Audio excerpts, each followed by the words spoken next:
الٹے ہاتھ کی انگلیوں پر ذکر کر سکتے ہیں یا صرف سیدھے ہاتھ پر کرنا چاہیے؟ سنت کیا ہے؟ دیکھیں، سنت طریقہ جو ہے نا گنتی گننے کا، وہ یہ نہیں ہے جو ہمارے ہاں رائج ہے. ہم ایسے کرتے ہیں سبحان اللہ سبحان اللہ سبحان اللہ 33 دفعہ یہاں پھر 33 دفعہ الٹے ہاتھ پہ. جائز یہ بھی ہے، کوئی گناہ کی بات نہیں ہے، لیکن نبی صلی اللہ علیہ وسلم کے دور میں جو گننے کا رواج تھا نا وہ اس طرح تھا: 1 2 3 4 5 6، پھر 7 میں جو ہے نا انگلی تھوڑا نیچے آئے گی، 8 9، اور یہ 10 کا نشان، یہ نشان تھا 10 کا. 11 12 13 14 15 16 17 18 19 20، پھر اسی طرح 1 2 3 4 5 6 7 8 9 10، یہ 30 ہو گیا. اس طرح مجھے آتی ہے یہ 100 تک گنتی، تو ہم نے اپنے شیخ حضرت مفتی رشید احمد صاحب سے سیکھی تھی. تو نبی صلی اللہ علیہ وسلم کے گننے کا یہ طریقہ ہوتا تھا: عقد الانامل، انگلیوں کو اس طرح سے آپ، تو سیدھے ہاتھ پہ ہی پوری 1000 تک کی گنتی ہو جاتی ہے بڑے آرام سے. تو میں نے 100 تک یاد کی ہوئی تھی طلب علمی کے دور میں، تو اس لیے میں تسبیح اسی طرح پڑھ رہا ہوتا ہوں، اس طرح انگلیوں پہ نا 100 تک. لیکن یہ سیکھنی پڑتی ہے، تو جن کو آتی ہے وہ سکھا سکتے ہیں، اور کتابیں بھی لکھی ہوئی ہیں اس پہ، وہ کتاب پڑھ کے آپ سیکھ سکتے ہیں. تو نبی صلی اللہ علیہ وسلم تسبیح ہاتھ پہ ہی پوری اسی طرح سے سیدھے ہاتھ پہ ہی پڑھا کرتے تھے. الٹا ہاتھ جو ہے وہ ناپاکی کو صاف کرنے کے لیے، اس طرح کے کاموں کے لیے. لیکن اب لوگوں کو یہ والی طریقہ آتا نہیں ہے، عقد انامل یعنی انملہ پہ جو ہے وہ گنتی گننے کا طریقہ اب لوگوں کو آتا نہیں ہے، یہ چیز ختم ہو گئی ہے. تو اب آسانی کے لیے پھر یہ کرتے ہیں 33 دفعہ سیدھے ہاتھ پہ، 33 دفعہ الٹے ہاتھ پہ، تاکہ 99 دفعہ یہ عمل ہو جائے، پھر ایک دفعہ ویسے ہی تو 100 دفعہ ہو جائے گا.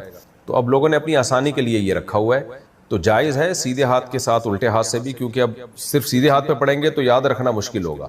تو لیکن بہتر یہی ہے کہ صرف سیدھے ہاتھ پہ تسبیح کی جائے. ہمارے نیک بندے راتوں کو اٹھ کے اللہ کے سامنے کھڑے ہوتے ہیں اور کہتے ہیں ربنا اصرف عنا عذاب جہنم، اے اللہ اس آگ کا جس کا تو نے اپنی کتاب میں تذکرہ کیا ہے، اس آگ کو ہم سے دور کر دے. ایسے ان گناہوں سے ہمیں بچا لے جن کی وجہ سے ہم جہنم میں جاتے ہیں، اور اے اللہ ہمیں اس جنت کا وارث بنا دے. یدعون ربهم خوفا وطمعا، خوف سے اور جنت کی لالچ میں اللہ کو پکارتے ہیں. تو آج سے اپنا سب سے بڑا ہدف یہ بناؤ کہ ہمیں موت کے بعد جنت چاہیے اور جہنم سے دوری چاہیے. سب سے زیادہ اپنی دعاؤں میں اس کو مانگا کرو، اور جنت والے اعمال بھی. یہ نہیں مانگا کرو کہ اللہ برائی نہ چھوٹے جنت میں چلا جاؤں، یہ علماء کہتے ہیں ایک قسم کا کفر ہے یہ.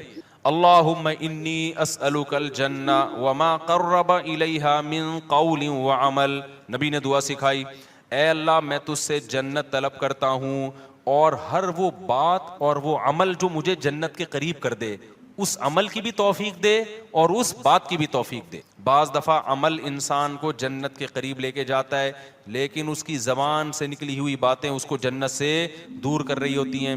بعض دفعہ زبان سے نکلی ہوئی باتیں اس کو جنت کے قریب لے کے جاتی ہیں، لیکن اس کا عمل اس کو جنت سے دور کر رہا ہوتا ہے.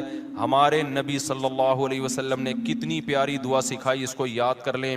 اللہم انی اسألک الجنہ، اے اللہ میں تجھ سے جنت مانگتا ہوں، وما قرب الیہا من قول وعمل، اور ہر وہ قول اور عمل جو مجھے جنت کے قریب لے جائے. ماں باپ کی فرما برداری جنت کے قریب کرتی ہے، ماں باپ کی نافرمانی جنت سے دور کرتی ہے. اور اللہم انی اعوذ بک من النار، اے اللہ میں تیری پناہ میں آتا ہوں جہنم کی آگ سے. وما قرب الیہا من قول وعمل، مجھے ہر اس عمل سے بچا جو مجھے جہنم کے قریب کر دے، اور ہر اس بات سے بچا جو مجھے جہنم کے قریب کر دے. بعض باتیں آدمی کو جہنم میں لے جاتی ہیں، فضول کے تبصرے، لوگوں کے جھوٹے الزامات، غیبتیں، لڑوانے والی باتیں، ادھر کی ادھر ادھر کی ادھر. قرآن کہتا ہے نا وَيْلٌ لِكُلِّ ہُمَزَةٍ لُمَزَةٍ، ہر وہ شخص جو تانا زنی کرتا ہے اور چغلیاں کر کر کے لڑواتا ہے، کیا جنت میں جائے گا؟ ہوتے ہیں نا دفتروں میں باس کے چمچے ہوتے ہیں کچھ، اس کی شکایت باس کو جا کے، اس کی چغلی اس کو جا کے، اس کو چغلی اس کو جا کے، پورے ادارے کی ایسی کی تیسی. کچھ گھروں میں ہوتی ہیں بعض خواتین جو بیان نہیں سن رہی، اپنے بھائی کو بھابھی کے خلاف، اماں کو بہو کے خلاف. اس قسم کی لیڈیز بھی مارکیٹ میں پائی جاتی ہیں. جب بھائی بہن سے مل کے گھر آئے گا تو بیگم سے پٹا ہوگا، ویسے ٹھیک ٹھاک زندگی گزار رہے تھے، تو اس کا مطلب ورغلایا کس نے ہے؟ بہن نے. ابے بھائی تو اپنے گھر میں انجوائے کر لائف کو یار، تو ان کے گھر میں جا کے یہ کیوں کیوں پڑی رہتی ہے، یوں کی پڑی رہتی ہے، نندے آتی ہیں نا، وہ جو مرضی کری رہے، یہ تو تیرے میاں کا کام ہے نا، اس کو کیوں جا کے پش کر رہی ہے. سست ہونا اتنا برا نہیں ہے جتنا میاں بیوی میں آپس میں لڑائی ہونا برا ہے. بھائی کوشش کرو یار، جیسے تیسے لوگ برداشت کر رہے ہیں تو دعائیں دو. ماشاء اللہ بھائی صاحب آپ کتنے اچھے ہیں، آپ کی بیگم ایک ذرا بھی کام نہیں کرتی، مگر آپ پھر بھی الحمدللہ اس سے بہت زیادہ محبت کرتے ہیں، برداشت کرتے ہیں. تو اللہ کرے آپ کو بھی ایسے ہی داماد بھی ایسا ہی ملے. یہ ہونا چاہیے نا. لیکن ہو کیا رہا ہے مارکیٹ میں، جورو کا غلام بنا ہوا ہے، اس طرح کی باتیں ہو رہی ہیں مارکیٹ میں. تو خیر اب مارکیٹ میں تو پتہ نہیں کیا کیا ہو رہا ہے. تو نبی صلی اللہ علیہ وسلم نے فرمایا وما قرب الیہا من قول وعمل، اے اللہ مجھے جہنم کی آگ سے بچا اور ہر اس عمل سے جو مجھے جہنم کے قریب کر دے، اور ہر اس بات سے بھی جو جہنم کے قریب کر دے. یہ دعا ضرور یاد کریں. اسی طرح حدیث میں آتی ہے ایک اور دعا، یہ راتوں کو اٹھ کے مانگنے کی دعائیں ہیں. اللہم ارزقنی حبک، اے اللہ تو مجھے اپنی محبت دے دے. کیسی پیاری دعا ہے، اے اللہ تو مجھے اپنی محبت دے دے. اور وحب من ينفعنی حبہ عندک، اور ہر اس ذات کی محبت میرے دل میں ڈال دے جس سے محبت کی وجہ سے تیری محبت میں اضافہ ہو. جب علماء سے بزرگوں سے محبت ہوگی تو اللہ کی محبت میں کمی ہوگی یا اضافہ ہوگا؟ اور جب فنکاروں سے یا اداکاراؤں سے اور اس طرح کے لوگوں سے، ناچنے والیوں سے محبت ہوگی تو اللہ کی محبت میں اضافہ ہوگا یا کمی ہوگی؟ کمی ہوگی. اس لیے ایک بات یاد رکھو، علماء کو برا بلا نہ کہا کرو، ابے یہ مولوی ایسے، ابے یہ مولوی. جب بھی انسان کوئی بات زبان پہ نکالتا ہے نا، دل پہ بہت برا اثر پڑتا ہے. آہستہ آہستہ پھر وہ کیا ہو جاتا ہے، بدگمان ہوتے ہوتے دور ہو جاتے ہیں علماء. بھائی صحیح، پورا صحیح دنیا میں کوئی بھی نہیں ہوتا، لیکن جب آپ تبصرے کرنا شروع کرتے ہو نا ایسے، یہ بڑے ڈینجرس تبصرے ہوتے ہیں.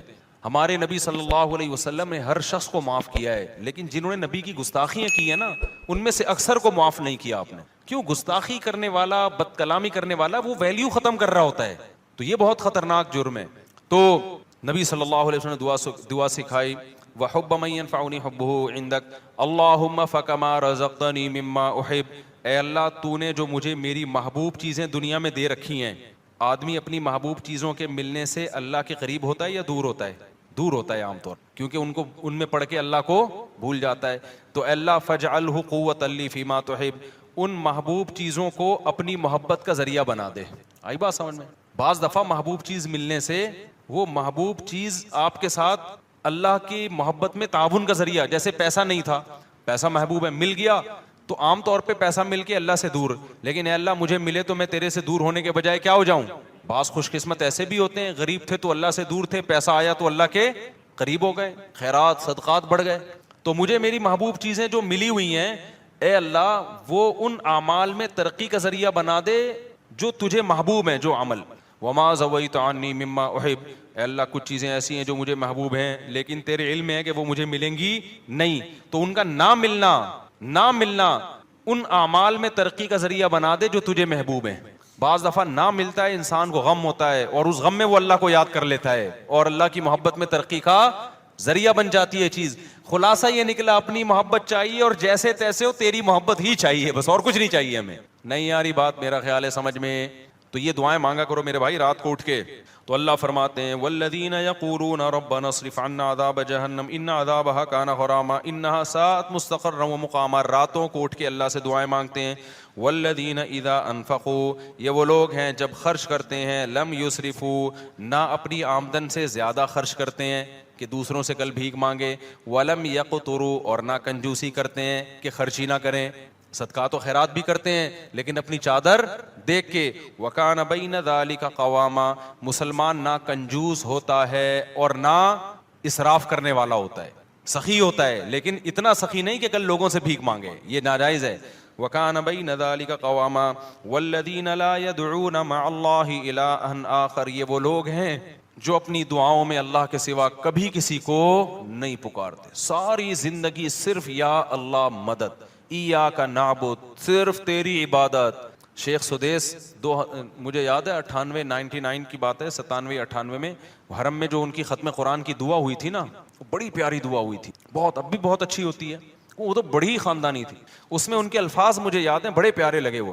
لیس فی الوجود رب سواک فیرضا، اے اللہ اس کائنات میں کوئی ایسا رب نہیں ہے تیرے علاوہ جس کو ہم راضی کرنے کی کوشش کریں، جس کی رضا ہمارے لیے بہت زیادہ ضروری ہو. بہت سے لوگوں کو راضی کرنا بہت ضروری ہے، اتنا نہیں جتنا تجھے راضی کرنا ضروری. تیرے علاوہ کوئی ایسا رب ہی نہیں ہے. لیس فی الوجود رب سواک فیخشا، تیرے سوا کوئی ایسا معبود نہیں ہے، رب نہیں ہے جس سے ڈرا جائے، ہے ہی نہیں کوئی بھائی. اتنا ڈرا جائے جس سے، جتنا کس سے ڈرا جاتا ہے؟ تجھ سے. لیس فی الوجود رب سواک فیحب، کوئی تیرے سوا ایسا محبوب نہیں ہے جس سے محبت کی جائے, ایسا معبود نہیں ہے. معبود والی محبت کس سے ہوگی؟ غلامی والی محبت صرف آقا سے ہوتی ہے, اور وہ کون ہے؟ اللہ ہے. تو یہ بڑی پیاری دعا ہے. تو اللہ یہاں یہی فرماتے ہیں وہ اللہ کے علاوہ کسی کو پکارتے نہیں ہیں. وَلَا يَقْتُلُونَ النَّفْسَ الَّتِي حَرَّمَ اللَّهُ إِلَّا بِالْحَقِّ, کسی انسانی جان کو ناحق قتل نہیں کرتے. وَلَا يَزْنُونَ, اور زنا نہیں کرتے. اللہ نے زنا کو قتل کے ساتھ ذکر کیا ہے. اس سے پتہ چلتا ہے زنا کرنا اور قتل کرنا اللہ کی نظر میں کیا ہے؟ سیم. علماء نے اس کی حکمت بیان کی ہے. زنا انسانیت کا قتل ہے. کیوں؟ اس سے ولد الزنا بچے ہوتے ہیں. آج یورپ میں دیکھو باپ لیس بچے ہو گئے نا, یہ انسانیت کا قتل کر دیا, خاندانی نظام سے بچوں کو محروم کر دیا. اب یہ نہ ہو کہ کوئی کہے کہ میں جب زنا کرتا ہوں تو معاذ اللہ میں تو حمل روکتا ہوں, بچہ ہی نہیں ہوتا. اللہ کی نظر میں یہ کیا ہے بھائی؟ تیرا بچہ ہو یا نہ ہو, لیکن جس سوسائٹی میں زنا ہوگا وہاں ولد الزنا ہوں گے. انگریزوں کو دیکھ لو نا جا کے, یہ انسانیت کا قتل کر دیا تم نے, روحانی قتل ہے انسانیت کا. اس لیے قرآن کہہ رہا ہے زنا کے قریب بھی پھٹکنے کی اجازت نہیں ہے. وَمَن يَفْعَلْ ذَلِكَ يَلْقَ أَثَامًا, اللہ کہتے ہیں جس نے یہ کام کیا, انسانی قتل کیا یا زنا کر لیا, وہ بہت بڑے جرم سے ملاقات کی اس نے, چھوٹا مجرم نہیں ہے. یضاعف له العذاب یوم القیامہ, بہت بڑا عذاب ہم اس کو قیامت کے دن دیں گے, اور ذلیل ہو کے اس میں پڑا رہے گا وہ. تو قتل نفس اور زنا کو اللہ نے ایک ساتھ بیان کیا. آج قتل کو تو جرم سمجھا جا رہا ہے, زنا کو جرم نہیں سمجھا. جب کوئی کہاں کرے نا یہ میری گرل فرینڈ ہے, اس کو بولو اللہ کے عذاب سے ڈر. یہ بھنگیوں چماروں کی عادت ہو سکتی ہے گرل فرینڈ رکھنا, کسی شریف آدمی کی عادت نہیں ہو سکتی ہے, خاندانی آدمی کی عادت نہیں ہو سکتی. فخر سے بتا رہے ہوتی میری گرل فرینڈ ہے, میری گرل فرینڈ. انٹرویو آ رہے ہیں, بھائی کیوں پروموٹ کر رہے ہو اس چیز کو؟ بولے کوئی بھنگی ہے, زنا کر رہا ہے, صاف صاف یہ بولنا تو نے گرل فرینڈ رکھی ہوئی ہے, کیا لگتی ہے تیری ہے؟ تیرے باپ کو بھی چاہیے تھا کہ گرل فرینڈ رکھ لیتا, پھر تو پیدا ہو جاتا اس سے ولد الزنا اور حرامی پیدا ہو جاتا. تو یہ حرکتیں کیوں کر رہا ہے؟ یہ لیونگ ریلیشن انڈیا میں ہندوؤں کے کام ہو سکتے ہیں, یا امریکن کے کام ہو سکتے ہیں, یورپین کے کام ہو سکتے ہیں, وہ ان کے کام ہے, ان کو نہیں چھیڑو آپ. مسلمان اس گندگی کے برداشت نہیں. لیونگ ریلیشن گدے گھوڑے کے ہو سکتے ہیں, گدی گھوڑی کے, گدا گدی کے ساتھ لیونگ ریلیشن کرے, گھوڑا گھوڑی کے ساتھ. نکاح کرنا انسانوں کا کام ہے, زنا کرنا گدے گھوڑوں کا کام ہے. آپ کے پاس دو لائف اسٹائل ہے, گدے گھوڑوں والا اور ایک انسانوں والا, پیغمبروں والا. پیغمبر اپنے گھروں سے بچیاں رخصت کرتے ہیں شادی کے لیے, اس کے علاوہ پیغمبر نے اپنے گھر سے بچی کبھی رخصت نہیں کی ہے. اپنی بیٹیوں کو گھر سے شادی کے لیے رخصت کرو, بوائے فرینڈ کے ساتھ جانے مت دو اس کو, نہ خود گرل فرینڈ رکھو. پیغمبروں کے گھروں میں عورتیں آئی ہیں, معاذ اللہ نقل کفر, کیا دوست بن کے آئی ہیں, بیویاں بن کے آئی ہیں. آپ کے گھر میں عورت بیوی بن کے آئے گی, آپ کی بہن بیٹی گھر سے کسی کی بیوی بن کے نکلے گی. اس کے علاوہ تمام راستے کیا ہیں؟ بھنگیوں چماروں والے, گدے گھوڑوں کتوں والے راستے ہیں. کوئی بولا کرے نا, دیکھو اللہ کی خاطر غصہ کرنا, اللہ کی خاطر نفرت کا اظہار کرنا یہ بھی ضروری ہے. حدیث میں جہاں یہ آتا ہے کہ اللہ کی خاطر محبت کرو, وہاں اللہ کی خاطر نفرت بھی ہے. اپنے ذرا سے معاملات میں ایسے غیرت دکھاتے ہیں جیسے پھٹا جا رہا ہے, وہاں اخلاق ختم ہو جاتے ہیں. اللہ کے معاملے میں ایسا گھننا بن, 3 طلاقیں دے کے لوگوں نے بیویوں کو رکھا ہوا ہے. ایکچولی ان کا معاملہ ہے, ہم کیوں ان کو انوائٹ کر رہے ہیں دعوتوں میں؟ بھائی قرآن نے منع کر دیا 3 طلاق کے بعد رکھنا, بائیکاٹ کرو اس کا. میں نہیں کہہ رہا کہ جا کے سر پہ ڈنڈے مارو, بولو بھائی ہمارا ان سے ہمیشہ کے لیے تعلق, بولو ختم. بہن نے کہ شوہر نے 3 طلاقیں دی, اس نے فتویٰ لے کے شوہر کے ساتھ رہ رہی ہے, بہن کو بول دو ہمارے دروازے تمہارے لیے ہمیشہ کے لیے بند. دوست نے ایسا کر لیا, اپنی بیوی کو 3 طلاقیں دے کے رکھا ہے, بولے بھائی دوستی آج سے کیا ہے, ختم.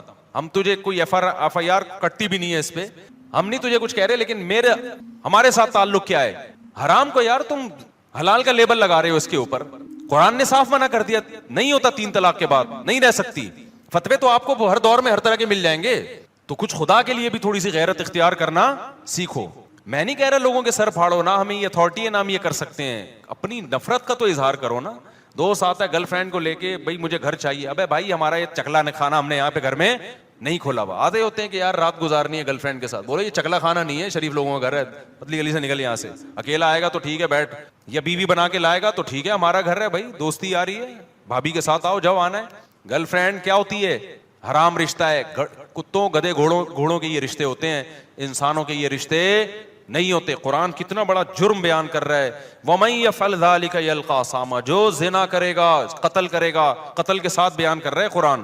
اللہ کی نظر میں دونوں میں کوئی فرق نہیں ہے. یلقا ساما, بہت بڑے جرم سے ملے گا. یضاعف له العذاب بہت بڑا عذاب دوں گا اس کو میں. آگے قرآن کہہ رہا ہے الا من تابا. کیسی پیاری آیتیں ہیں یار, کتنی دھمکیاں دی اللہ نے. اب جس سے ہو چکا ہے وہ جب یہ آیتیں سنے گا وہ تو مایوس ہو جائے گا نا, وہ تو مایوس ہو جائے گا. تو اللہ نے فوراً کہا الا من تابا. یہ جو قرآن کا اللہ ہے نا, اس میں بڑی طاقت ہوتی ہے. یہ ایسا لگتا ہے جیسے اللہ نے ایک تلوار چلا دی. الا من تابا, ہاں ہاں جس نے توبہ کر لی. اب تک جو ہوا سو ہوا, کیونکہ جب زانی یہ آیتیں سنے گا وہ تو کہے گا میں تو گیا کام سے. اللہ کہتے ہیں مہلت ہے, الا من تابا. اب تک گرل فرینڈ رکھی نا تو نے, زنا کیا, لڑکوں سے بدفعلی کی, قتل کیا, من تابا توبہ کر لے. آج کیا کر لے؟ توبہ. وآمنا اپنا عقیدہ صحیح کر لے. وعمل صالحا آئندہ کے لیے اصلاح کر لے. آئندہ کے لیے کیا کر لے؟ اصلاح کر لے.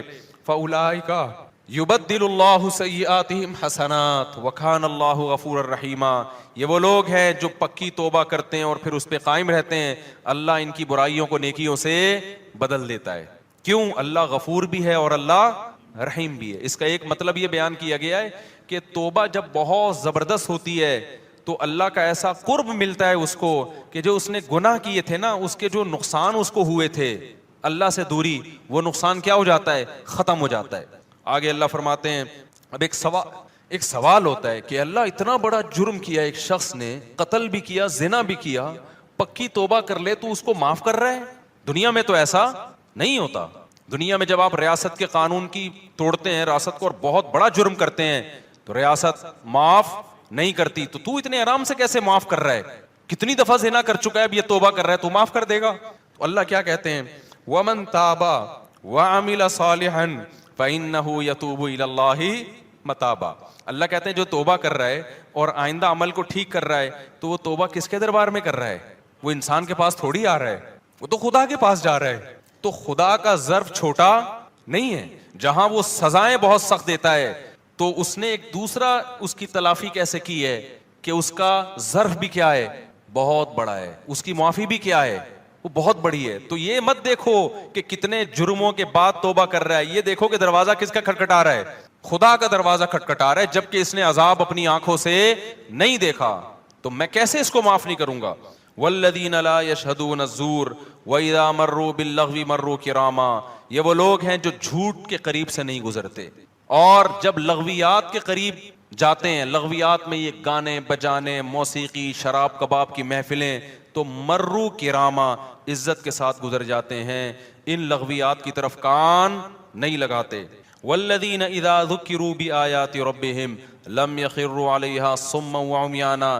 جب ان کو ان کے رب کی آیتیں اور احکام بتائے جاتے ہیں تو اندھے اور بہرے ہو کے نہیں گزرتے. آپ دنیا پرست آدمی کو بتائیں خدا کا یہ حکم ہے, ابے جاؤ یار, کیا باتیں کر رہے ہیں یار, صوفیوں والی باتیں کرتے رہتے ہو ہر وقت. اللہ کہتے ہیں جو ہمارے نیک بندے ہیں نا, جب ان کو اللہ کی بات بتائی جاتی ہے تو اندھے اور بہرے سنتے بھی ہیں کہ کیا کہا جا رہا ہے, پھر دیکھتے بھی ہیں کہ اب سیدھا راستہ کون سا ہے. والذین یقولون ربنا ہب لنا من ازواجنا وذریاتنا قرۃ اعین واجعلنا للمتقین اماما. یہ دعائیں مانگتے ہیں, اے اللہ ہمیں ہماری ازواج اور اولاد کی طرف سے آنکھوں کی ٹھنڈک دے. کیا مطلب آنکھوں کی ٹھنڈک؟ وجعلنا للمتقین اماما, ہمیں پرہیزگاروں کا امام بنا, یعنی ہمارے ماتحتوں کو کیا کر دے؟ نیک بنا دے. کیونکہ جو اللہ کے خوف رکھنے والے لوگ ہیں ان کی آنکھیں اپنے گھر والوں سے اس وقت ٹھنڈی ہوتی ہے جب وہ اپنے بیوی بچوں کو نماز روزے میں اور نیکی کے کاموں میں مشغول دیکھتے ہیں. سمجھ میں آ رہی ہے بات؟ اس میں ازواج میں مرد بھی داخل ہے کہ عورت کے لیے یہ دعا ہے کہ اپنے شوہر سے میری آنکھیں ٹھنڈی کر. تو اس کی تفسیر علماء کیا لکھتے ہیں؟ شوہر کو نیک بنا دے. جو دنیا دار عورت ہے اس کو شوہر کی نیکی پہ آنکھیں ٹھنڈی نہیں ہوں گی, وہ کہے گی روکڑا کتنا لا کے دے رہا ہے, یہ فلموں میں ڈانس کتنا اچھا کر لیتا ہے, میرے ہسبینڈ سے ملیے بہت اچھا ناچتے ہیں. اس کی آنکھیں کیا ٹھنڈی ہوں گی؟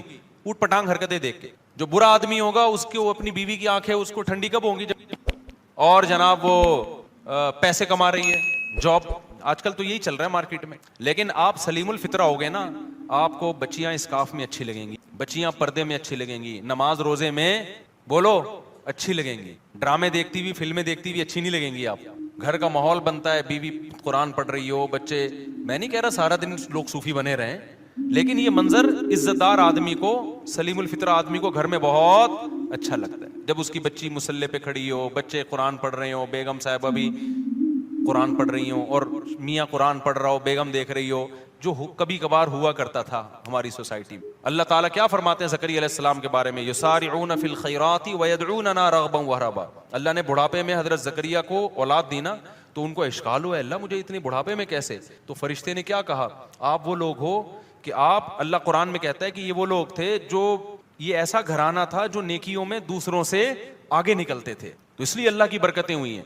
تو گھروں میں میرے بھائی کچھ آنکھوں کی ٹھنڈک کا ماحول پیدا کرو.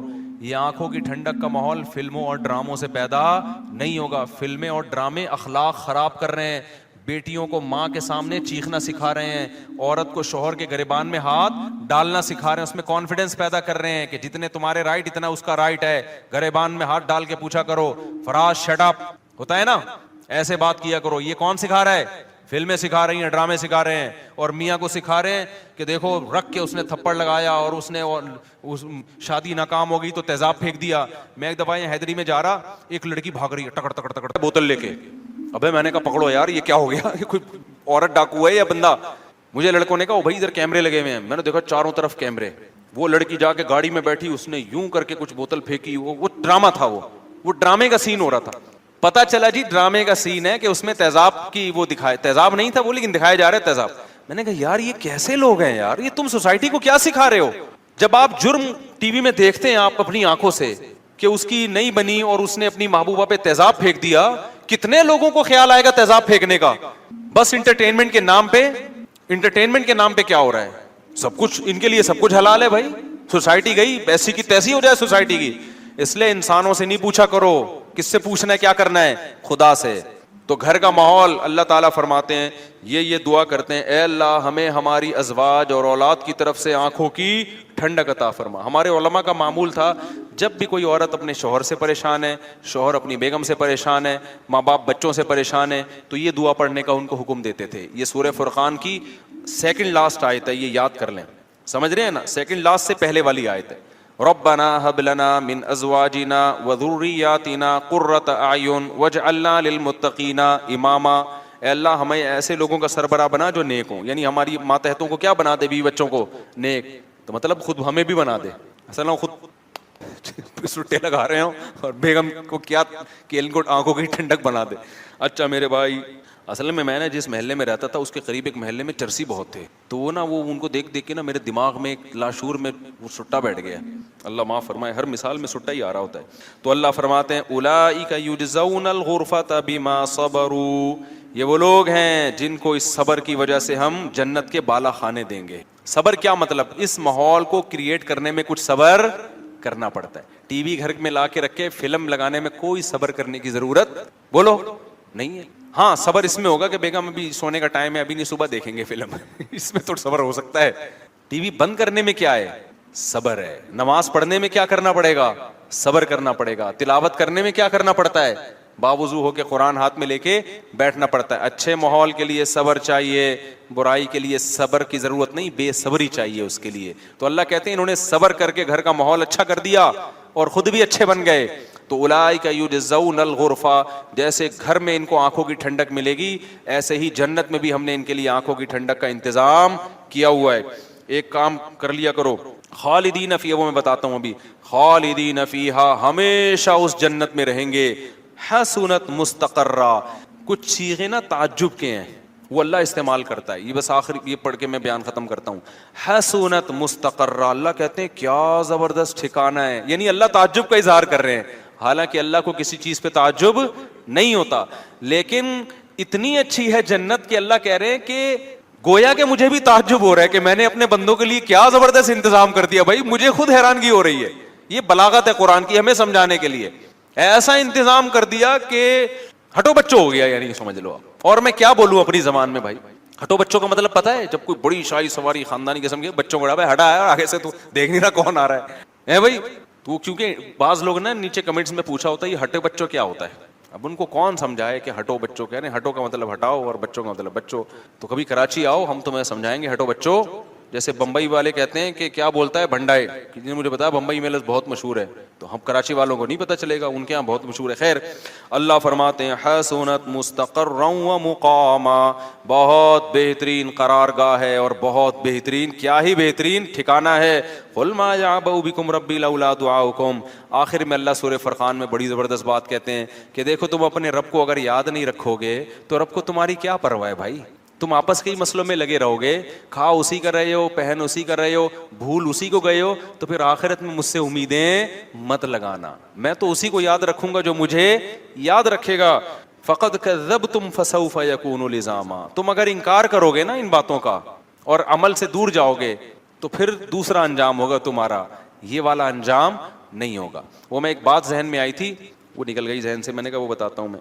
قرآن کہہ رہا ہے اقیم الصلاۃ لدلوک الشمس. پیچھے قرآن نے تذکرہ کیا کہ رسول اللہ صلی اللہ علیہ وسلم اتنا زیادہ مشرکین کا دباؤ ہے کہ قرآن کہتا ہے کہ اگر ہم آپ کو ثابت قدم نہ رکھتے تو آپ بھی ان کی طرف مائل ہو جاتے. ظاہر ہے بہت سخت دباؤ اور جبر ہے آپ کے اوپر, تو ایسے موقع پہ ایسا کام کرنے کی ضرورت ہے جس سے آپ کو ثابت لے اور اللہ کا قرب حاصل ہو. تو اس کا سب سے طریقہ قرآن کہتا ہے نماز. یعنی اے نبی صلی اللہ علیہ وسلم آپ نماز کو مضبوطی سے تھامیے تاکہ آپ کو ثابت قدمی ملے, آپ کو اللہ کا قرب ملے. کہ جس اللہ کے لیے کام کیا جا رہا ہے نا, جب تک اس اللہ سے رشتہ مضبوط نہیں ہوگا تو اس کام میں آپ ثابت قدم نہیں رہ سکتے. اور اللہ سے رشتہ مضبوط کرنے کا سب سے بڑا ذریعہ نماز ہے.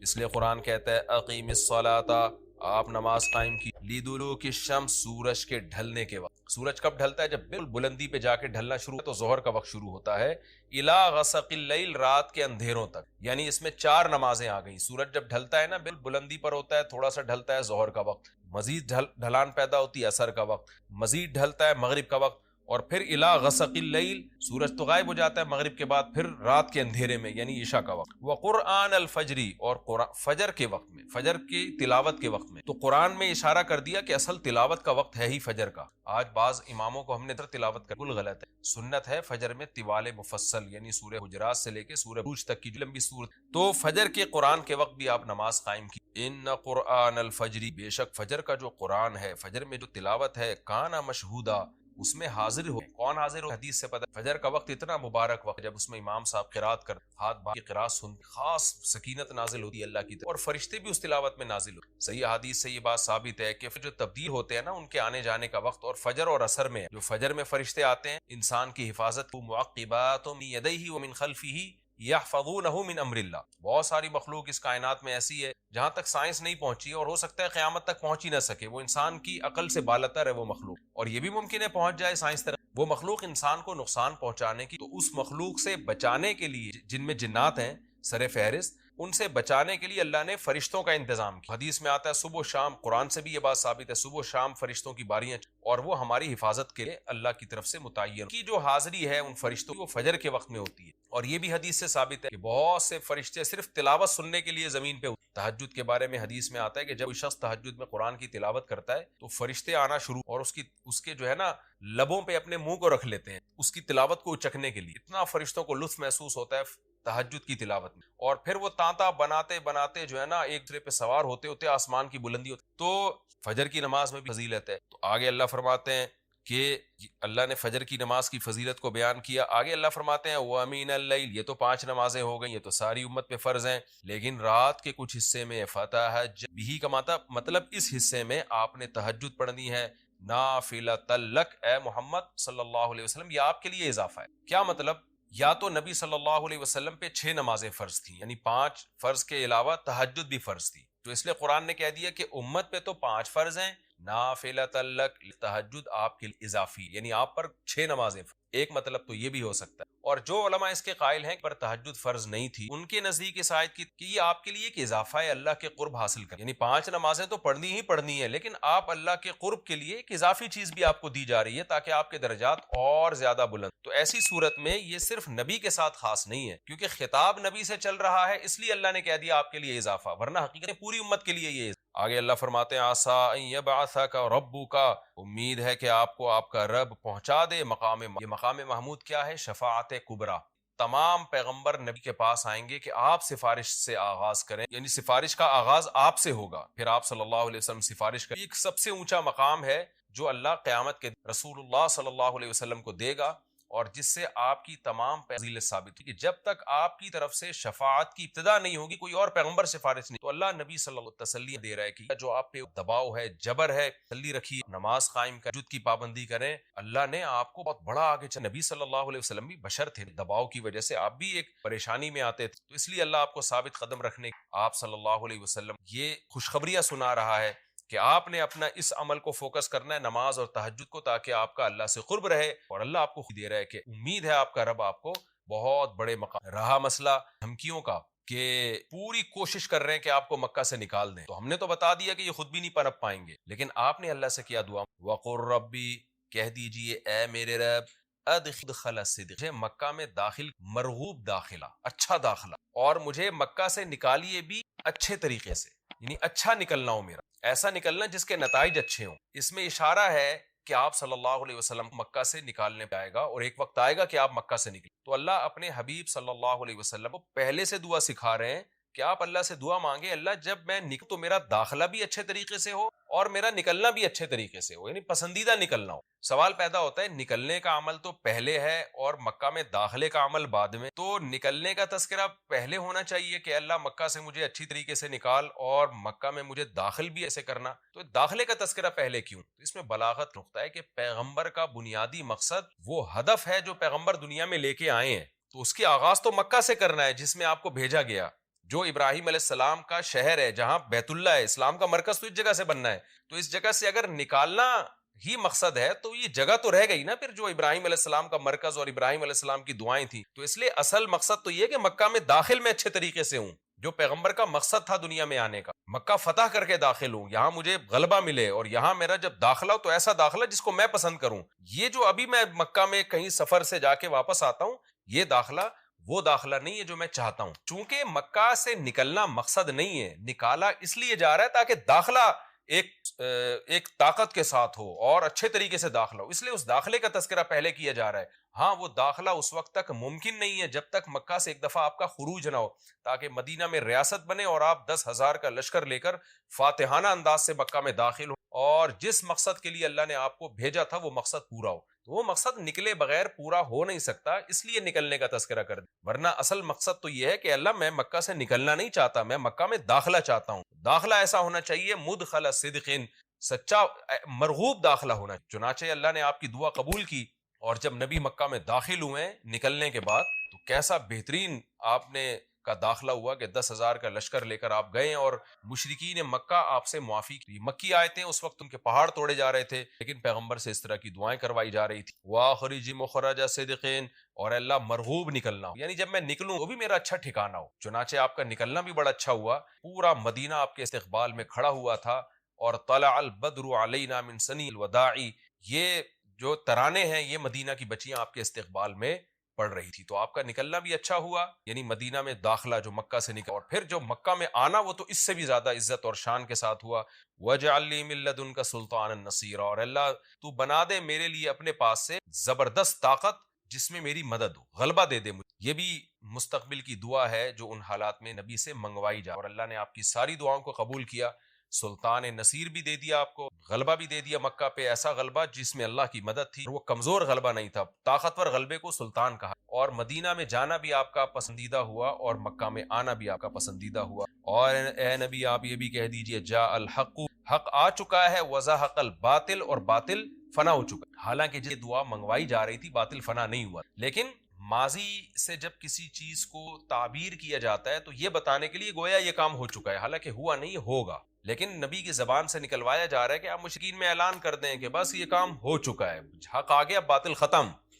اور ہوگا تو فیوچر میں، لیکن گویا ابھی ہو چکا ہے. اتنا یقینی ہے کہ میں تمہیں اس کی پہلے سے خبر دے چکا کہ باطل اب پنپنے نہیں پائے گا، کیونکہ حق اب آ چکا. ان الباطل کان زہوقا، اور باطل تو ہے ہی فنا ہونے والا، جب حق آتا ہے فنا ہو جاتا. نبی صلی اللہ علیہ وسلم جب مکہ مکرمہ میں داخل ہوئے تو آپ بت کو چھڑیوں سے گراتے تھے، چھڑی سے مکہ میں داخل ہو کے 360 بت ایک ایک کر کے چھڑی مارتے تھے، اور وہ بت الٹے لڑکتے تھے. تو آپ اس موقع پر یہ آیت پڑھ رہے تھے کہ جاء الحق وزہق الباطل ان الباطل. کیا کیفیات بن گئی صحابہ کی اس وقت کہ جو خوشخبری 13 سال پہلے دی، کئی سال پہلے دی گئی تھی، اور یقینی دی گئی تھی کہ یہ ہو چکا. تو اللہ نے اپنی دکھا دیا کہ کیسے بیت اللہ سے نکالا جا رہا ہے، اور اللہ کے گھر کو کیسے وَنُنَزِّلُ مِنَ الْقُرْآنِ مَا هُوَ شِفَاءٌ وَرَحْمَةٌ لِّلْمُؤْمِنِينَ، اور قرآن کہہ رہے ہیں ہم قرآن نازل کرتے ہیں جس میں مومنین کے لیے شفا ہے، یعنی اے نبی آپ کی تسلی کے لیے اور بھی ہم بتائیں آپ کو کہ ہم یہ جو آیتیں نازل کر رہے ہیں نا، شفا مل رہی ہے، ان کی اصلاح ہو رہی ہے شرک سے اور برے عقیدوں سے، اور مسلمانوں کے لیے یہ رحمت ہے، ان کو تسلیاں بھی مل رہی ہیں۔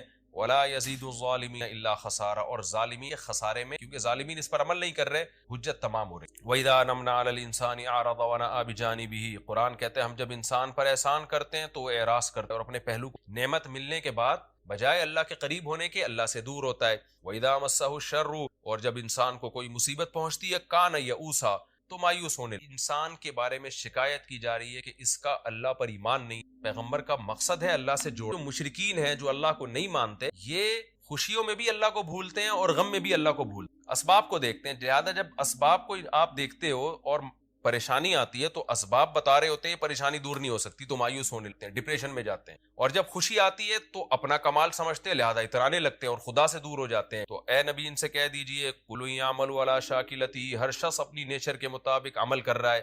اچھے لوگ کیا کرتے ہیں کہ جب انہیں خوشی ملتی ہے تو شکر ادا کرتے ہیں، اور غم آتا ہے تو مایوس نہیں ہوتے، ان کو پتہ ہے غم اللہ دور کر سکتا ہے۔ فَرَبُّكُمْ أَعْلَمُ، تمہارا رب خوب جانتا ہے بِمَنْ هُوَ أَهْدَىٰ سَبِيلًا، کون ان دونوں فریقوں میں سیدھے راستے پر چل رہا ہے، جو غموں میں مایوس ہو اور خوشیوں میں اترانے لگے، خدا سے دور ہو جائے، وہ گمراہی والے راستے پر ہے، اور جو میں اللہ کے قریب آئے شکر ادا کرے اور غموں میں بھی اللہ کے قریب آئے کہ غم کو اللہ ہی دور کر سکتا ہے، مایوس نہ ہو، یہ سیدھے راستے پر ہے۔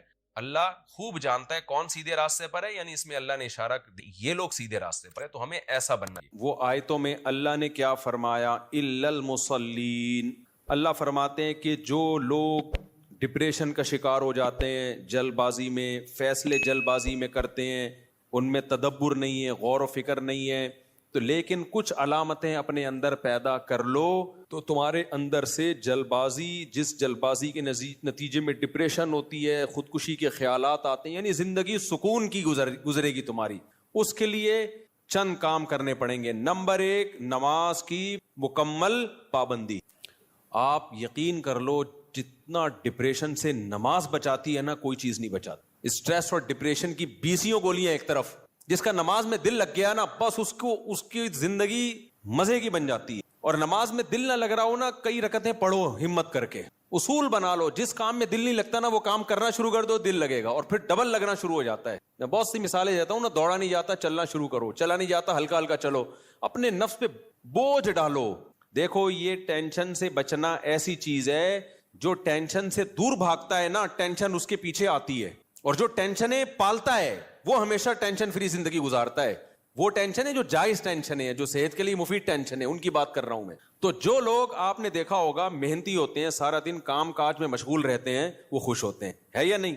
گھروں میں جو دو طرح کی خواتین ہوتی ہیں، ایک پھوڑ، نہ کام نہ کاج، کچن گندا پڑا ہوا ہے، واش روم پیمپر بچے کے اتارے یوں پھینک دیے۔ آپ دیکھنا ان خواتین کی طبیعت میں چڑچڑاپن بہت ہوتا، جھنجھلانا، ذرا سے کوئی نصیحت کرو آگے سے جھنجھلا کے جواب ملے، ہر وقت ایسا لگتا ہے وہ توے پہ بیٹھی ہوئی ہے، خود بھی ٹینشن اور دوسرے کو بھی ٹینشن۔ لیکن آپ نے دیکھا گھروں میں جو خواتین بہت محنتی ہوتی ہیں، بچوں کی کیئر، شوہر کی مرضی کا خیال، گھر کو صاف ستھرا رکھنا ہر وقت، وہ خوش ہوتی ہیں۔ مردوں میں بھی ایسا ہی ہے، جتنے لڑکے آپ کے پوستی ہیں گھر کے اندر پڑے ہوئے کچھ نہیں کر رہے، ایسا لگے گا جیسے وہ توے پہ بیٹھے ہوئے ہیں۔ باپ کوئی نصیحت کرتا ہے ایک دم کیا ہو جاتے ہیں، وہ ہائپر ہو جاتے ہیں۔ آپ لوگوں نے خود بھی نوٹ کی ہے نا یہ بات۔ وجہ کیا ہے کہ جو آدمی کام کاج کی ٹینشن نہیں لیتا نا، تو اللہ اس کو اسٹریس میں ڈال دیتے ہیں۔ جو محنت کے کام نہیں کرتا اسٹریس میں ڈال دیتے ہیں اس کو، ہر وقت ٹینشن ہے، وہ چڑچڑاپن پیدا ہوتا ہے۔ اور جو محنتی ہوتے ہیں، صبح اٹھے ٹھک ٹھک ٹھک اپنے کام نمٹائے۔ میں اپنا بتا دوں، جس دن میں کوئی ٹاسک پوری کرتا ہوں کہ مجھے خیال ہوتا ہے آج میں نے یہ کام نمٹانا ہے، تو وہ نمٹا دیتا ہوں، خدا کی قسم ایسا سکون ملتا ہے نا کہ بیان نہیں کیا جا سکتا۔ آپ بھی کر کے دیکھ لو، آپ ایک اسکیجول بناؤ کہ آج دن میں نے یہ سارے کام کرنے اور مغرب تک میں ان کاموں سے فارغ ہو جاؤں گا۔ دیکھو آپ کام کرنے کے بعد جب فراغت ہوگی آپ کو ایسا سکون ملے گا کہ آپ کو سکون کے لیے کسی ٹیبلٹ کی ضرورت نہیں رہے گی۔ تو آج کل ڈپریشن اور اسٹریس کی جو بیماریاں پھیل رہی ہیں، اس کی ایک بہت بڑی وجہ بیکاری۔ بس ہر آدمی چاہتا ہے میں لائف کو انجوائے کروں، یوں کر کے بیٹھا رہوں، انجوائے کروں، پھر ٹک ٹاک دیکھتا رہے گا اور گھماتا رہے گا، دیکھ یہ والا دیکھ لیا، یہ والا دیکھ لیا، ہوتے ہوتے لاشعوری طور پر وہ آپ کے دماغ کو اندر سے ڈیمیج کر رہا ہے, آپ کو پتہ بھی نہیں ہوتا. اس میں سیاسی خبریں آ رہی ہیں, کوئی دوسرے کو گالی, وہ اس کو گالی, وہ فلانا ایسا, وہ ڈمکانا ایسا, کارٹون بنا بنا کے سیاسی لیڈروں کے مذاق. آپ کو پتہ نہیں ہوتا کہ یہ چیز آہستہ آہستہ آپ کے دماغ کو کیا کر رہی ہے, ہلکا ہلکا ڈیمیج. تو نماز انسان کے نا کا شیڈول بنا دیتی ہے. ہم نے جتنے بڑے لوگوں کو دیکھا ہے وہ کیا کر رہے ہوتے ہیں, وہ اپنے ٹائمنگ کیسے فکس کرتے ہیں. کافر کیسے کرتا ہے, 8 بجے یہ کرنا ہے, 9 بجے یہ, 10 بجے یہ, شام 4 بجے یہ. نمازی کیا کرتا ہے, فجر کے بعد کی یہ روٹین, فجر سے پہلے کی یہ روٹین, ظہر کے بعد کی, بولو نا یار, یہ روٹین, عصر کے بعد کی یہ روٹین, عصر سے پہلے کی یہ روٹین, مغرب کے بعد کی. اور یہ جو نمازوں کے ٹائم ہے نا, کمال کی بات پتہ ہے کیا ہے, یہ نیچرل ہے, گھڑی نیچرل نہیں ہے. نہیں آئی بات. سورج جب نکلتا اور غروب ہوتا ہے نا, تو فطری طور پر انسان کی باڈی کے اندر تبدیلیاں آ رہی ہوتی ہیں, فطری طور پر. تو اسلام چونکہ دین فطرت ہے نا, تو اس نے اوقات بھی کیسے رکھے ہیں, نیچر کے حساب سے رکھے ہیں. تو نمازوں کے حساب سے اپنے آپ کو فٹ کرو گے, زیادہ سکون رہے گا, کیونکہ دن کی روشنی میں انسان کا مزاج الگ طریقے سے کام کر رہا ہوتا ہے, رات کے اندھیرے میں الگ طریقے سے ہوتا ہے.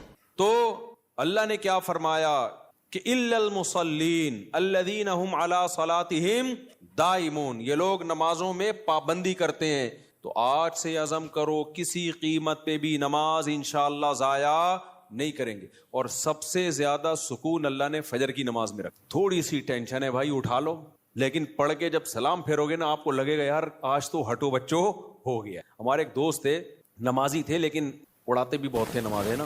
اب وہ بہت پرانی بات ہے, 15-20 سال پرانی بات, بالکل ینگ تھے, تو نائٹ فال بھی ہو جاتا ہے جوان آدمی کو. ایک دن کیا ہوا, میں نے ان کو بولا بھائی آپ کو سفر میں, حضر میں, کہیں بھی یہ ہونا, آپ نے غسل کر کے نماز پڑھنی. وہ جاب کرتے تھے کسی کمپنی میں, انہوں نے کہا یار ادھر کہاں میں رات کو سوؤں اور نائٹ فال ہو جائے, کون غسل کرے گا, کیا ہے بھائی, بڑی ٹینشن ہے یار. میں نے کہا یہ عزم کر لو, کچھ بھی ہو آپ نے غسل کر کے نماز, بولو کچھ بھی ہو جائے. پانی کا انتظام کیسے کرنا یہ آپ کا ہیڈک ہے, کرنا ہے. تو اللہ انہیں جزائے خیر دے, انہوں نے ہماری وصیت پر عمل کیا. ایک دن پھر انہوں نے ہمیں بتایا کہ سردیاں تھیں, غسل فرض ہو گیا, صبح پریشان ہوں, کہاں سے پانی لے کر آیا, کہیں جنگل منگل میں ہو گیا, کوئی پروجیکٹ ہوتا ہے نا, پانی لایا, اور پھر کس طریقے سے میں نے بڑی ٹینشن میں سردی میں غسل کیا. کہتے ہیں خدا کی قسم اس کے بعد جو نماز پڑھی ہے, ان کے الفاظ ہیں, اتنا لطف اور اتنا مزہ آیا کہ اب میں آگے کہہ رہا ہوں ہٹو بچوں ہو گیا. یہ ہٹو بچوں ان کے نہیں تھے, یہ میرے الفاظ. اتنا مزہ آیا. تو انسان ٹینشن اٹھا کے جو کام کرتا ہے, لطف اور مزہ بولو اسی میں ہے. چھٹی والے دن جب مزہ آتا ہے, جب ورکنگ ڈیز کے بعد چھٹی آئے. روزانہ ہی اگر چھٹیاں ہوں تو مزہ آئے گا. ابے دیکھو سنڈے کو لوگوں کی چھٹی ہوتی ہے, ہم لوگ مدرسے میں تو جمعے کو ہوتی ہے. سنڈے کی چھٹی کا مزہ جب ہے جب منڈے کی چھٹی نہ ہو, اور ٹیوزڈے کی بھی نہ ہو, وینسڈے کی بھی نہ ہو, تھرسڈے کی بھی نہ ہو, فرائیڈے کی بھی نہ ہو, تب جا کے سنڈے کی چھٹی کا مزہ آتا ہے. لیکن اگر ہر دن سنڈے ہے تو پھر کوئی بھی دن سنڈے نہیں ہے. نہیں آئی نا, یہی تو مسئلہ ہے. تو کچھ کرنے کے بعد جب چھٹی ہوتی ہے تو مزہ ہوتا ہے. چھٹی چل رہی ہے, پاگل ہو جائے گا آدمی. ہمیں یاد ہے پورے سال میں نا مدرسے میں ہماری 2 مہینے کی چھٹیاں ہوتی تھیں, اب بھی 2 مہینے کی ہوتی ہیں, لیکن طلب علمی کے دور میں تو بہت ٹف لائف تھی ہماری. پورا ہفتہ مدرسے میں رہنا پڑتا تھا ہمیں. ہم لوگ جمعرات کو عصر کی نماز کے بعد نکلتے تھے, چھٹی ہوتی تھی جمعرات کو, عصر کے بعد 1.5 سے 2 گھنٹے میں گھر پہنچے, رات ہو گئی, 1 ہفتے بعد پہنچے, اور اگلے دن عصر ہم نے مدرسے میں پڑھنی ہوتی تھی, چند گھنٹے کی چھٹی. یہ روٹین جب پورے سال ہوگی تو جب 2 مہینے کی چھٹیاں آنے والی ہوں گی تو خوشی سے کیا عالم ہوگا, کیا عالم ہوگا نا خوشی سے. تو ایسی خوشی ہوتی تھی یار, ابھی 2 مہینے تک بالکل ہی ویلے ہونے والے ہم. اتنی خوشی ہوتی تھی کہ 1 مہینہ پہلے سے خوشی میں نیند اڑ جاتی تھی کہ چھٹی آنے والی ہے. لیکن اس روٹین کے بعد, لیکن اگر یہ روٹین کے بعد وہ 2 مہینے کی چھٹی نہ آتی, بلکہ چھٹی کے بعد چھٹی آتی, تو سوائے اسٹریس اور ڈپریشن کے کچھ بھی حاصل بولو نہیں ہوتا. یہ میں پوری تقریر آپ کو سمجھانے کے لیے کر رہا ہوں کہ اپنے آپ کو پریشانیوں میں, یعنی ورک کی ٹینشن میں, کاموں کی ٹینشنوں میں ڈالو گے تو سکون ملے گا, اور اگر صرف سکون کی خاطر فارغ رہنا سیکھو گے تو سکون نہیں ملے گا آپ کو. سکون ہمیشہ کام کے لوگوں کو ملتا ہے, خوش رہتے ہیں, بھاگتے دوڑتے لوگ ہمیشہ خوش رہتے ہیں.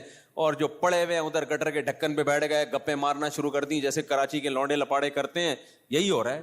بیٹھے تو اٹھ ہی نہیں رہے, نہ نماز کے ٹائم پہ اٹھ کے جا رہے ہیں, کچھ بھی نہیں, بیٹھے ہیں. آپ کیا کر رہا ہے, پان سے ایک پیک نکال کے ادھر پھینکی, پھر اٹھ کے گھر گیا, وہاں تھوڑی سی ابا سے صلواتیں سنی, سو رہا ہے تو پھر ٹک ٹاک پہ لگ گیا, لگے پوری رات گزر گئی. پھر اپنی مرضی سے سو گیا, پھر اٹھ گیا, پھر جب سوتے سوتے تھک گیا تو اٹھ گیا.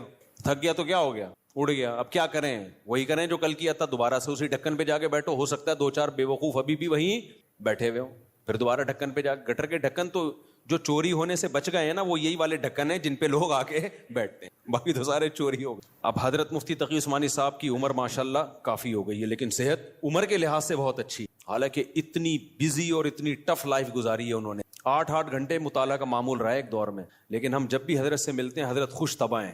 تو حضرت بہت خوش مزاج ہیں, حالانکہ اتنا مصروف آدمی تو دیکھنے میں لگتا ہے خوش مزاج ہو ہی نہیں سکتا. جتنے میں نے دیکھے نا مصروف, میرے شیخ حضرت مفتی رشید احمد صاحب بہت بزی رہتے تھے. حضرت تو اتنے بزی تھے, حضرت فرماتے تھے کہ اپنی زندگی کا شیڈول ایسا بنانا چاہیے کہ ایک بوتل میں پانی بھرا ہوا ہے, بوتل میں کیا ہے, پانی بھرا, اور ڈھکن لگا دیا آپ نے. اب اس میں ایک قطرہ پانی جب جائے گا جب پرانا ایک قطرہ نکلے گا. بات سمجھ میں آ رہی ہے؟ ایک قطرے کی بھی جگہ نہیں ہے. ایک قطرہ جب اس میں جائے گا جب ایک قطرہ پہلے سے اس میں نکالا جائے گا. تو فرمایا اگر یہ قطرہ زیادہ قیمتی ہے تو پرانے قطرے کو نکالو, اس قطرے کو ڈالو. یہ قطرہ پرانے قطرے سے زیادہ قیمتی نہیں ہے تو اسی کو رہنے دو, لیکن ہوگا ریپلیس ہی ہوگا, نیا آئے گا پرانا نکلے گا. تو فرماتے تھے کہ اپنے زندگی, اپنے جو 24 گھنٹے کے اوقات کو اس طرح سے بوتل میں پانی کی طرح بھر دو کہ اب آپ کوئی اگر کام کرنا چاہتے ہو تو پرانا کوئی کام ڈسٹرب ہوگا تو پھر نیا کام ہوگا. نہیں آئی بات میرا خیال. جیسے ابھی جو روٹین چل رہی ہے نا پبلک کی, وہی کیا چل رہی ہے, کوئی بھی نیا کام کرنا چاہیں تو کر سکتے ہیں کیونکہ پرانا کوئی کام کوئی کر ہی نہیں رہے. 10 کام مزید شروع کر سکتے ہیں کیونکہ فارغ ہی فارغ ہیں. جبکہ ہمارے حضرت کا کیا تھا کہ حضرت نے اگر کوئی نیا کام کرنا ہے نا, کوئی بھی, جیسے کسی کتاب کا مطالعہ کرنا ہے تو پہلے سے جو کام ہو رہا ہے نا اس کا ناغہ کرنا پڑے, تو پھر اس میں کمپیئر کیا جائے گا کہ پرانا کام زیادہ قیمتی ہے یا نیا کام. یعنی کاموں کا حرج تو ہوگا کیونکہ 24 گھنٹے مصروف ہیں تو کام کا حرج تو ہوگا, لہذا نئے کام کے لیے ٹائم نہیں ہے. نیا کام اس میں جب داخل ہوگا جب نیا پرانے سے بھی زیادہ امپورٹنٹ ہوگا. مثال کے طور پر 24 گھنٹے آپ کا ایک اسکیجول ہے, ایک شیڈول ہے. اب نیا کام کیا ہے, آپ کی بچی بیمار ہے, ایمرجنسی میں ہاسپٹل لے کے جانا ہے, لیکن آپ کا وہ مطالعے کا ٹائم ہے یا ورزش کا ٹائم ہے یا اور کوئی بزی یا اس جاب کا ٹائم ہے. تو اب آپ کیا کرو گے بھائی, نقصان تو ہوگا, آفس کا ناغہ تو ہوگا, لیکن اب یہ کام ان تمام کاموں سے زیادہ اہم. بچی کی جان تو بچانی ہے نا, یا اپنی جان ہو یا بچی کی جان ہو. تو اس طرح سے ہونا چاہیے. آپ کہہ سکتے ہیں لو بھائی یہ تو زندگی کا مزہ ہی کرکرا ہو جائے گا, 24 گھنٹے اپنے آپ کو ایسا بزی بنا کے رکھو, یہ تو انسان نہیں, یہ تو گدھا ہو گیا نا. میں سمجھا پا رہا ہوں اپنی بات جو میں بیان کر رہا ہوں, مجھے لگ رہا ہے آپ کے چہروں سے ایسا لگ رہا ہے کہ شاید میں سمجھا نہیں پا رہا. بھائی آپ کہیں گے کہ ہمیں اپنے آپ کو خوش رہنے کے لیے, شریعت پہ چلنے کے لیے 24 گھنٹے ہمیں اپنے آپ کو کیا رکھنا ہے, بزی رکھنا ہے, تو یہ تو انسان نہیں, یہ کیا ہو گیا بھائی, گدھا. تو گٹر کا ڈھکن کہاں گیا اس میں, تو زندگی کا مزہ ہی کرکرے ہو گئے. تو دیکھو 24 گھنٹے بزی رکھنے کا مطلب یہ نہیں ہے کہ مطالعے میں, پڑھائی میں اور ہر وقت ایسے کاموں میں جس سے تھکاوٹ ہی ہو, بلکہ اس میں تفریح بھی, وہ بھی ضروری کاموں میں داخل ہے. دوستوں سے کبھی کبھار بیٹھ کے گپ شپ بھی ان ضروری کاموں میں, کیونکہ دماغ کو فریش رکھنے کے لیے ضروری ہے کہ کبھی کبھار گٹر کے ڈھکن پہ جا کے بیٹھا کرے, تھوڑا ابے تبے کے ماحول میں دوست احباب سے بات چیت کر لیا کرے, تھوڑا سا ریلیکس رہے گا اور سوسائٹی میں ان رہے گا. کیونکہ جو بالکل سوسائٹی سے کٹ کے بالکل ہی پپو بن جاتے ہیں نا, وہ دنیا میں کسی کام کے نہیں رہتے, وہ کسی کام کے نہیں رہتے دنیا میں. لیکن اس کا ایک ٹائم ہو. میں اپنے دوستوں میں ایسے لوگوں کو جانتا ہوں, ہمارے ساتھ گپ شپ تھی ان کی گپ شپ بھی ٹائم سے ہوتی تھی. اس وقت وہ ہم آج وہ بہت بڑے عہدوں پہ پہنچے ہوئے ہیں. بھی چند دن پہلے ایک کا فون بھی آیا, کیا آپ وہی طارق مسعود ہو جو ہمارے ساتھ کھیلا کرتے تھے, گپ شپ تھی. میں نے کہا ہاں. میں نے کہا آج کل کیا وہ بہت بڑا آفیسر بن چکا ہے, وہ نام نہیں بتاؤں گا میں, بہت بڑی فلم بن گیا بھائی وہ. لیکن اس کی روٹین کیا تھی مجھے یاد ہے. اس کی روٹین یہ تھی کہ بیٹھے ہیں نا دوست احباب تھڑے پر, ہاں چل رہا ہے, ٹائم دیکھا یار 1 گھنٹہ ہو گیا بس, یا آدھا گھنٹہ ہو گیا, کہتے میرا اسٹڈی ٹائم شروع ہو گیا. اتنے نیک بچے کراچی میں پائے نہیں جاتے, لیکن وہ تھا. یہ بات کر رہا ہوں جب ہم 16-17 سال کے تھے, اس وقت گپے مار رہے ہیں. ایسے بھی نہیں ہے کہ گپ شپ ہی نہ ہو دوستوں کے ساتھ, یہ بھی نہیں ہے. اور یہ بھی نہیں ہے کہ بیٹھے ہیں تو بیٹھے ہی ہیں, نا. اس نے ٹائم ایک بنایا ہوا تھا, گھر کا ماحول ایسا تھا نا, تو اب آ کے بیٹھے ابھی گپ شپ شروع کر دیا. اور بھائی ہاں باتیں کرکٹ ہم ساتھ کھیلا کرتے تھے, کرکٹ کی باتیں چل رہی ہیں, گپ شپ ہو رہی ہے. یار میرا اسٹڈی ٹائم شروع ہو رہا ہے, میں جا رہا ہوں. ہم کہتے تھے یار عجیب انسان ہے بھائی, اتنا نیک آدمی. تو یہ ہے کہ یہ نہیں کہ آپ نے دوستوں کی محفلیں بالکل چھوڑ دیں, گپ شپ بالکل چھوڑ دی, کھیل کود بالکل چھوڑ دیا, لیکن اس کو بھی اپنے شیڈول کا حصہ بنانا ہے, اس کو بھی جتنا ٹائم بنتا ہے اتنا دینا ہے. اب ہو یہ رہا ہے کہ کوئی پلاننگ نہیں ہے, کوئی روٹین نہیں ہے, تو ہم اپنی زندگی اپنی مرضی سے نہیں چلا رہے, ہمیں کوئی اور چلا رہا ہے. اور پتہ ہے کون ہے؟ اس کو پیار سے شیطان کہا. ہمیں کون چلا رہا ہے؟ شیطان بتاتا ہے اب اڑ جا, کیونکہ سو سو کے اب تو تھک گیا ہے, تو ہم کہتے ہیں چلو بھائی اب اڑ جاتے ہیں. شیطان بتاتا ہے کہ دوبارہ سو جا. اتوار کو لوگ کیا کرتے ہیں چھٹی والے دن؟ 12 بجے سو کے اٹھیں گے, اس کے بعد حلوہ پوری, وہ نہیں رش ہوتا, اتنا بھاری بھرکم ناشتہ کریں گے کہ آدھے گھنٹے بعد دوبارہ سے غنودگی